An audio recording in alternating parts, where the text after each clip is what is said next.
La description faite dans le rapport Vuillaume des conditions algériennes est parfaitement objective, et ses conclusions ne sont pas moins claires. Le haut fonctionnaire a été frappé du trouble provoqué par sa mission dans les services de police qui se déclarent paralysés sans le secours de la torture, et tout en proposant d'appliquer à titre indicatif quelques sanctions, il considère comme inopportune une enquête sur les responsabilités et propose de décorer un certain nombre de policiers pour raffermir leur morale. Il veut mettre un terme aux sévices les plus graves, l'obligation par exemple faite à certains détenus d'avoir entre eux des rapports homosexuels, mais sans pour autant désarmer la police. Il faut avoir le courage de prendre position sur ce délicat problème.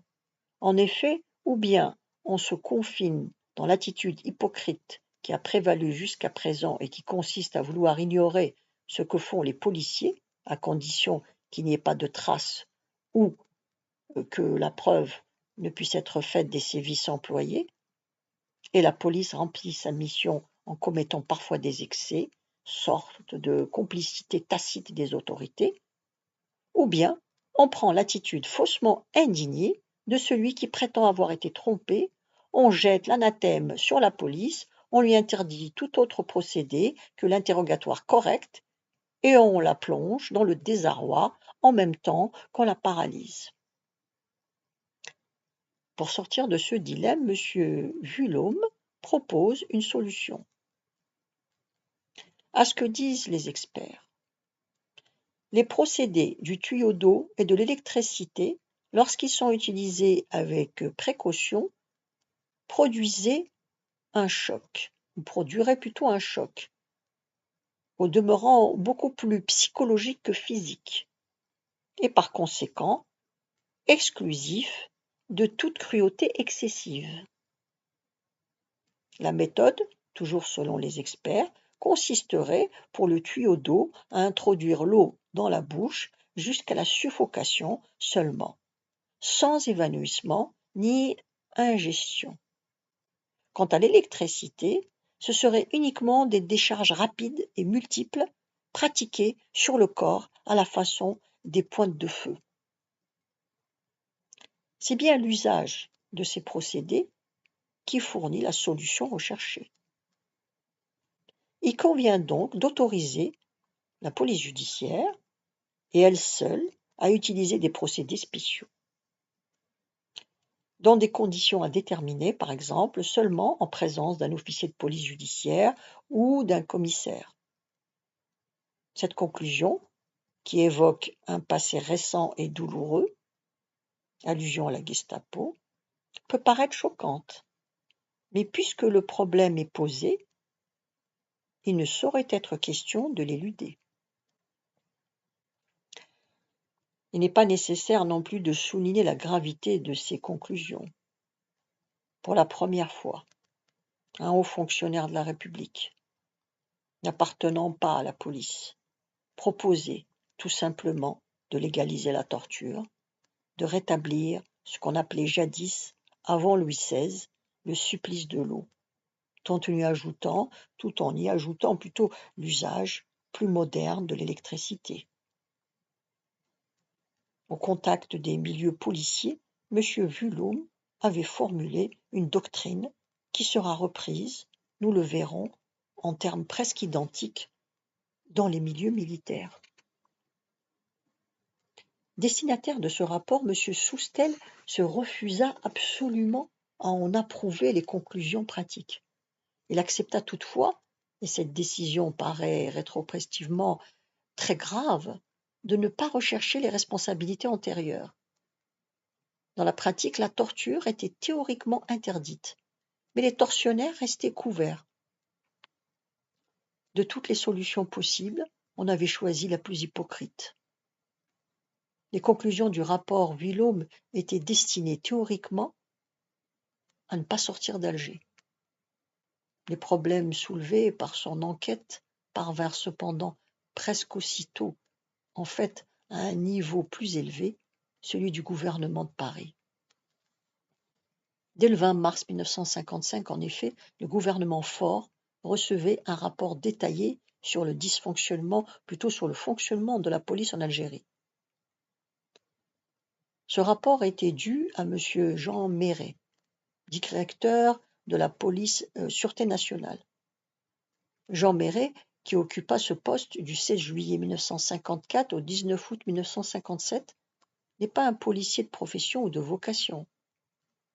Agrégé d'histoire et de géographie, il appartient, comme par exemple Michel Debré ou Maurice Bourgès-Monoury, à cette promotion de hauts fonctionnaires et hommes politiques venus de la résistance.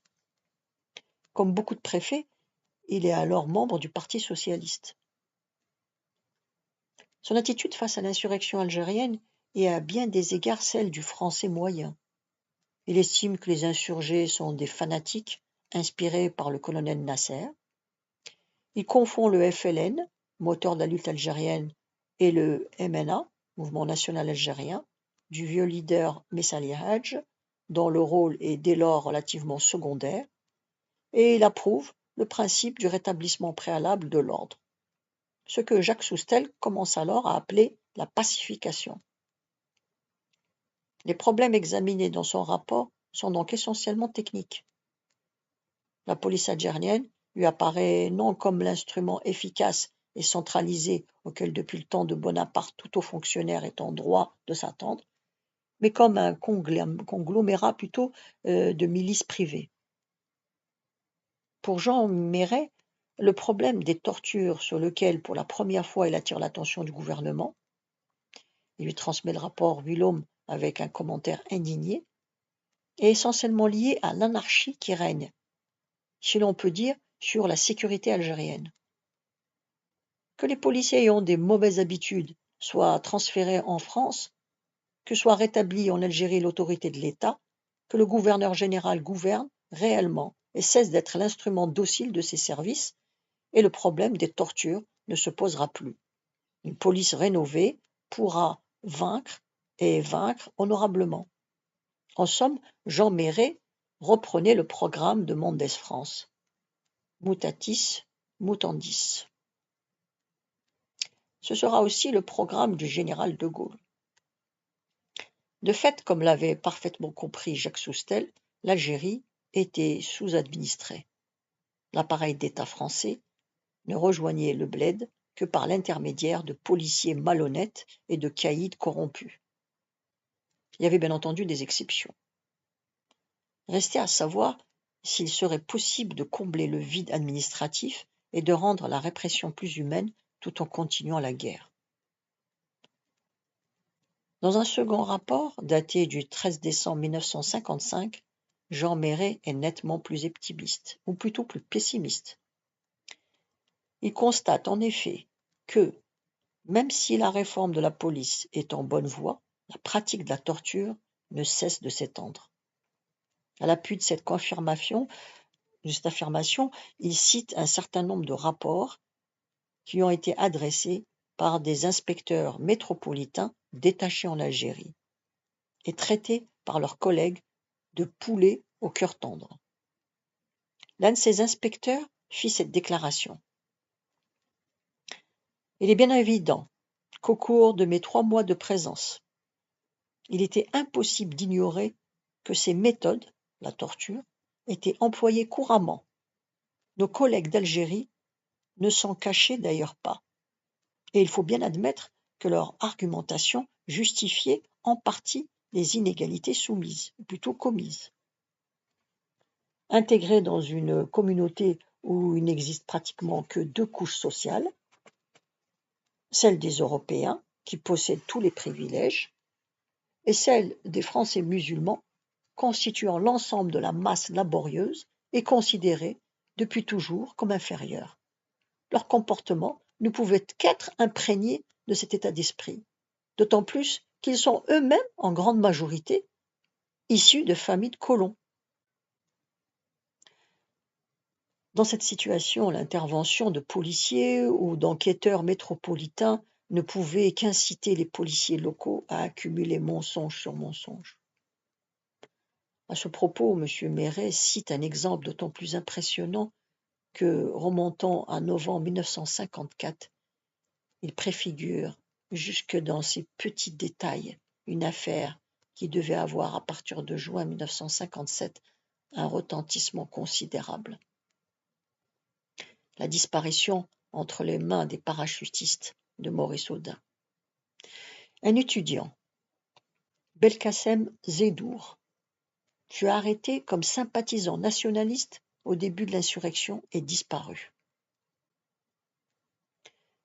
Eût-il été un musulman pauvre, on n'aurait pas cherché à dissimuler la vérité sur son cas. Mais son père, riche négociant d'Oran, avait des amis européens. Il porta plainte et une enquête fut ouverte. Les services de police affirmèrent que Zedour s'était évadé et avait rejoint le Maroc. Des personnalités algériennes firent savoir au contraire que Zedour était mort sous l'effet du supplice de l'eau dans les locaux de la police d'Alger, et que celle-ci, après avoir plutôt simulé une évasion, avait jeté le cadavre au large du cap Matifou. Mais la charge de plomb avait été mal lestée, et le cadavre fut rejeté par la mer le 30 novembre. C'est ce cadavre, faussement identifié par des témoignages de complaisance, qui aurait ainsi été enterré au cimetière européen afin de donner le change. M. Méret donna des instructions énergiques pour que cette affaire fût officiellement éclaircie. Elle ne le fut jamais. À vrai dire, dès cette époque, la machine policière commençait à devenir folle. Jean Méret cite aussi le cas d'un notable de Biskra. Très francophile, le devient de moins en moins en raison des sévices répétés, qui est convoqué régulièrement par un gendarme faisant fonction de commissaire et qui est passé périodiquement au tuyau d'eau et accessoirement à l'électricité. Les conclusions du second rapport Méret étaient dépourvues d'illusions. Le directeur de la Sûreté nationale n'en suggérait pas moins une solution dans la ligne de son premier rapport. Rapatrier 200 commissaires et inspecteurs du cadre local et les remplacer par autant de fonctionnaires métropolitains. De ce conseil, il ne fut tenu aucun compte. N'était-ce pas déjà trop tard? Ou plutôt, n'était-il pas déjà trop tard? Jean Méret l'avait lui-même observé. La police n'est désormais plus seule à torturer. Dans ses excès, la police a sa part, l'armée la sienne. Chef responsable de la Sûreté nationale, il m'est intolérable de penser que des policiers français puissent évoquer par leur comportement les méthodes de la Gestapo.